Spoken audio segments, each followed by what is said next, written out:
Welcome to Green and Gorgeous and the Big Flower Farming Weekend. I'm going to be just doing a little short film about growing to scale and how we scaled up from this plot that you can see here that's filled with dahlias. This is about 25 metres by 20 metres and it was first planted up in 2007. And from that we have grown out to 4 acres in 13 years.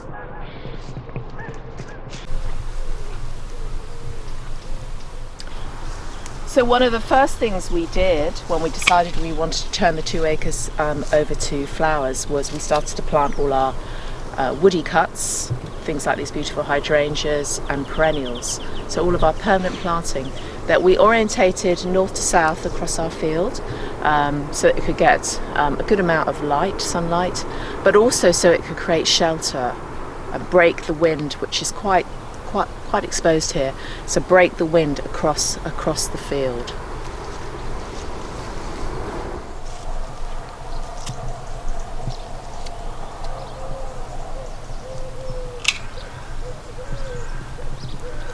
So after creating a good structure with permanent planting, which takes up I'd say a good third to 2/3 of the plot, we fill in with our annuals, which we rotate. So we have these sort of pockets of annual beds and we rotate them round.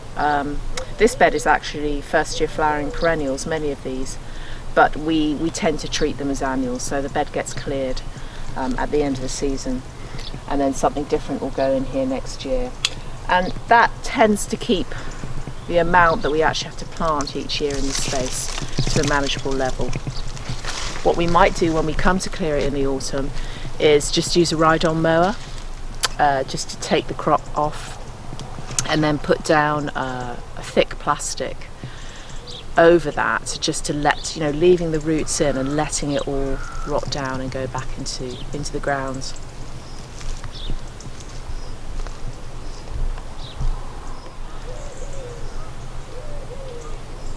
So this is the first polytunnel that we started with, which was here when we came, and of course we realised just how immensely useful it was for extending the season and creating real quality cut flowers, and so of course we wanted more. So since then we have expanded into 2 polytunnels and 2 Spanish tunnels, and you see the Spanish tunnels are really for our roses, and we have two of those now. So growing crops like roses under cover, they've actually just come to the end of their first flush, but they will be back again at the end of this month, or the end of August. Means that we can guarantee really lovely, clean,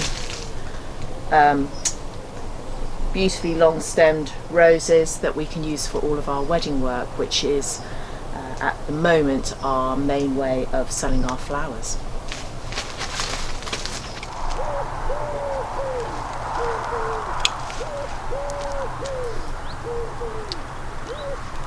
So after we had filled the 2 acre field, which happened fairly quickly within the first 2 to 3 years, we grew up from that initial plot. The business grew, the demand grew as we did more and more weddings. We needed more space. So this is the adjoining field, which is 3 acres. So we took that on. It was existing sort of grazing land, and we have probably planted up the first third of that with mainly perennials and shrubs, laying them out with Mypex paths, really, as you can see with this astrantia, really packing the planting in to minimise weeds, create a close canopy.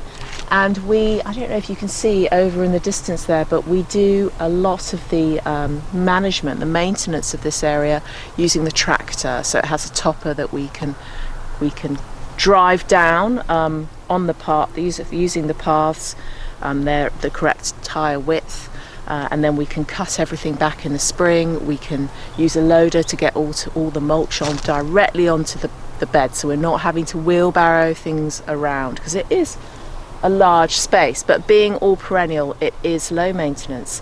We do have irrigation out here, that's still very important, and we've had to really expand our irrigation system to cope with the extra land that we've taken on, and the fact that it has been very dry for the past 3 years.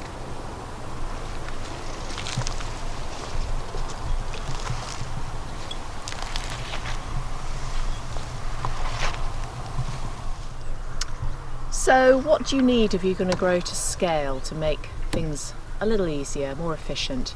One of the best buys for us was this buggy purchased on eBay, and it's really easy to drive, gets around corners very easily, so you can get it into quite tight spots. And what we use it for is basically to pick all our flowers into. So when we're at the far end of the site, like we are at the moment, and we're picking for, you know, lots of weddings, and we are literally filling this a few times, it saves a lot of legwork and time if we can just get all the buckets of flowers into this and drive them back to base where we have a walk-in chiller, so we can get the field heat out of them as well, which gives us a bit more time if we're picking into the middle of the day on a warm day. Here you can see this first phase of the field, which has been here for about 4 years now, and we've created a big bit of headland here for the tractor, and then we're going to be working this autumn on planting up phase 2, which will take up the next third of this 3-acre field, and that will be mainly shrubs and quite a lot of peonies. On this side we have created a cutting hedge all along the prevailing wind side of the field. That's probably been in for 6 or 7 years now, and it was all bare root, hornbeam, viburnum, blackthorn, things like that. We've also got a bit of eucalyptus in there. So it's our cutting hedge, but it also is obviously creating shelter for this quite open-sided field. So much of what you see here, including these perennials like the miscanthus here, the Achillea, all the syringium, sanguisorba, it's all been grown from seed. That's another top tip for scaling up. It would be too expensive for us to really buy all of these in as plants, and many of them are just as easy as annuals to grow from seed. We also do a lot of direct sowing out here, so you can see these bells of Ireland, Mollicella, again from Save Seed, are just put in with Ash's handy earthway, and that creates a lovely long row. Beyond there we've got more direct sown Ami and Melope.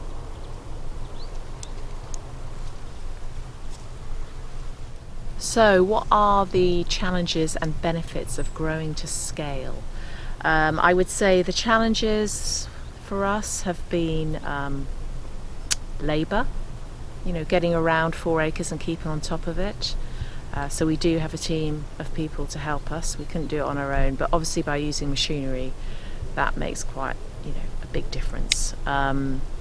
Also just irrigation, you know, making sure everything is well watered so we can ensure stem length and quality of flower. That's been another big challenge, especially in the past couple of years with these dry, long drought periods.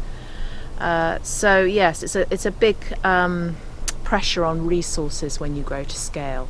Also trying to make sure you sell all the flowers you grow so that you've got enough market in place, and that's why we have quite a diverse marketing strategy, which is really helpful, especially this year with COVID. We've been able to just move away from the weddings that were all postponed and push our bouquet deliveries with all our existing shop customers. So yes, we do the weddings, we do our shop, and we also do a lot of workshops and pick your own days. That's something else we've just started this year. So you have to be quite adaptable. The benefits of growing to scale, I would say, it means I can ensure continuity. So these snapdragons are the second crop. The ones in the tunnel they've had their first flush, they've been cut back, so they're having a rest. They will flower again, but there's nothing there at the moment to pick.